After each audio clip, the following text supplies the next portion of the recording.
नमस्कार। मैं doctor Manju Jain, retired associate professor from essential degree college Kanpur.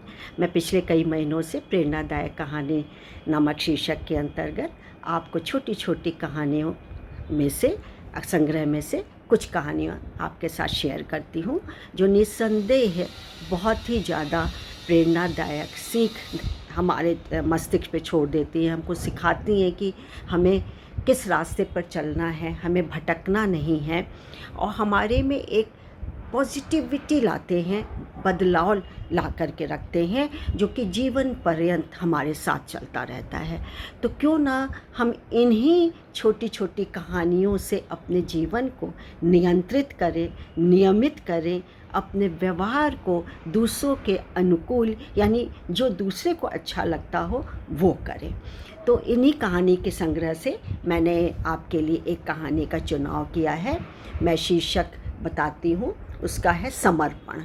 ठीक है, समर्पण तो होता है कि भाई आपने बिना किसी लोभ के, लालच के, प्रलोभन में आ कर के आपने दान पुण्य दिया या कुछ दिया जो दूसरों की मदद हो सकती है, या किसी ने आपसे कुछ मांगा और आपने बिल्कुल निसंकोच दे दिया, तो ये दान और समर्पण में आता है। तो एक बार क्या किस्सा है कि एक राजा, बड़ा सुंदर सा राज महल था उसका, लेकिन वो रहते रहते ऊब भी गया था और वो अक्सर गांव-गांव घूमता था प्रजा का हालचाल लेने के लिए। तो उस दिन भी वो प्रजा का हालचाल लेने के लिए घर से निकला और लंबी चौड़ी उसकी सवारी। ठीक है भाई, लेकिन भैया चलते चलते बड़ी स्वाभाविक सी चीज़ है, उसके जो कुर्ते का बटन था राजा जी के, वो टूट गया। अब वो बड़े विचलित हुए कि अरे लोग देखेंगे, हंसेंगे कि अरे बटन टूटा हुआ राजा का, ये राजा कैसा कपड़े पहनते हैं, क्या ये दर्जी का भी खर्च नहीं उठा सकते हैं, दर्जी को नहीं बुला सकते हैं। और मन में उसके खूल बलूल मची हुई थी राजा के कि किसी तरह ये बटन टक जाए। अपना पेट वेट सब छुपा रहे थे। खैर, फिर उन्होंने अपने मंत्री सलाहकार से कहा कि कोई ऐसा पास में गांव में कोई ऐसा दर्जी है जो कि मेरे कुर्ते में बटन टांग सके। तो राजा की आज्ञा पा कर के जो उसके दूत से सैनिक थे वो एक दो जगह गए। फिर आखिर में 2-3 गाँव के बाद उसको एक दर्जी मिला जो कि इकलौता ही वो था, वो 2-3 गाँवों के कपड़े उपड़े सीता था। तो लिहाजा उसको बुलाया गया। आते ही वो प्रणाम, पाँव लगे, नमस्कार, सब कुछ उसने अभिवादन किया। वो अंदर से घबरा रहा था दर्जी कि क्यों बुला लिया। तब फिर राजा ने कहा कि तुम कपड़े सीते हो? बोले हाँ हुजूर, मैं कपड़े सीता हूँ, क्या बताइए। बोले ये बटन मेरा है, ये कुर्ते से निकल गया, क्या सी दोगे अभी? बोला हाँ बिल्कुल। तो बोले सी दो। तो उसने, उसके पास धागा था, झोला लिया हुआ था, धागा सुई निकाला और झट से राजा का बटन सी दिया। राजा खुश हो गया, प्रसन्न हो गया। अरे उसकी तकलीफ़ जो चली गई तुरंत की, वो कह रहा था जग हंसाई ना हो, राजा सोच रहा था।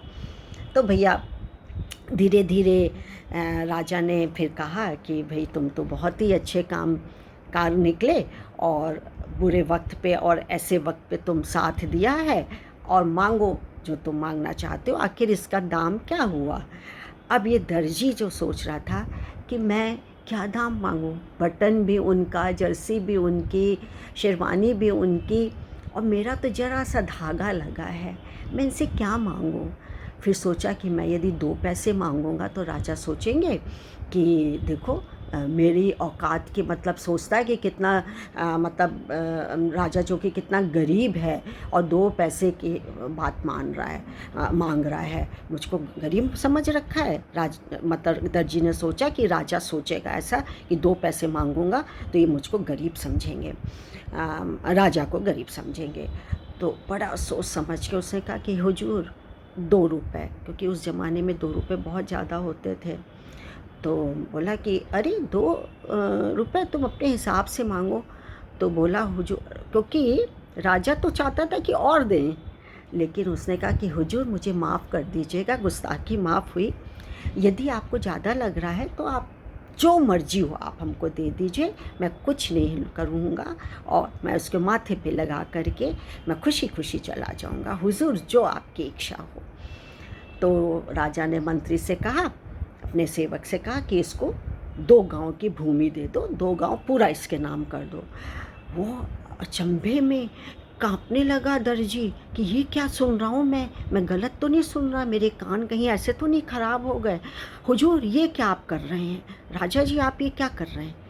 बोले हाँ, जो तुम सुन रहे हो, देखो एक तो तुम आड़े वक्त पे काम आए, मेरी तकलीफ़ को दूर किया, और यहाँ पे राजा और इसका गरीब का कोई भेद थोड़ी है, ये तो मानवता है कि तुमने मानवता के नाते ये मेरा काम किया और तुमने उसका पारिश्रमिक भी नहीं मांगा, मुझ पर छोड़ दिया। इतने तुम सौभाग्यशाली हो, इतना तो मैं रहता हूँ इतने धन वैभव में, मैं भी इतना नहीं सोच पाता हूँ। तो ये जायदाद 2 गाँव की तुम्हारी है। तो बच्चों, तो सखियों, मेरा कहने का तात्पर्य है कि आप कभी कभी प्रभु इच्छा पे, भाग्य पे, परिस्थिति पर छोड़ दीजिए। जो न्याय करना है वो भाग्य को करना है, जो न्याय करना है ईश्वर को करना है, उसके आगे कौन है? कोई उसके आगे नहीं है। तो ऐसी आप मांग भी नहीं करते हैं, तो देने वाला तो पता नहीं कितना देना चाहता है, हो सकता है प्रभु उससे भी ज़्यादा देना चाहता हो। तो आप मांगिए, अर्जी अपनी दे दीजिए, भगवान के आगे, मेहनत के आगे, परिश्रम के आगे करिए, खूब करिए। भगवान के को यदि सर्व शक्तिमान आप मानते हैं तो उनको अर्जी दीजिए कि हमको इतना चाहिए। भगवान हो सकता है उतना दे या उससे भी ज़्यादा दे या आपके अनुकूल दे। तो कुछ चीज़ें आपको परिस्थिति पर भी छोड़नी चाहिए। कहने का तात्पर्य यही है कि मानव सेवा सबसे बड़ा सेवा है, सबसे बड़ी सेवा है, और जो मनुष्य अड़े वक्त पे काम आता है वो मानवता का सबसे अच्छा उदाहरण है, वो असली में मानव है। तो आप बच्चों को सुनाइएगा कैसी लगी ये मेरी कहानी। अच्छी लगी हो तो लाइक और शेयर ज़रूर करिएगा, भूलिएगा नहीं। तब तक के लिए मुझे आज्ञा दीजिए। नमस्कार। Thank you.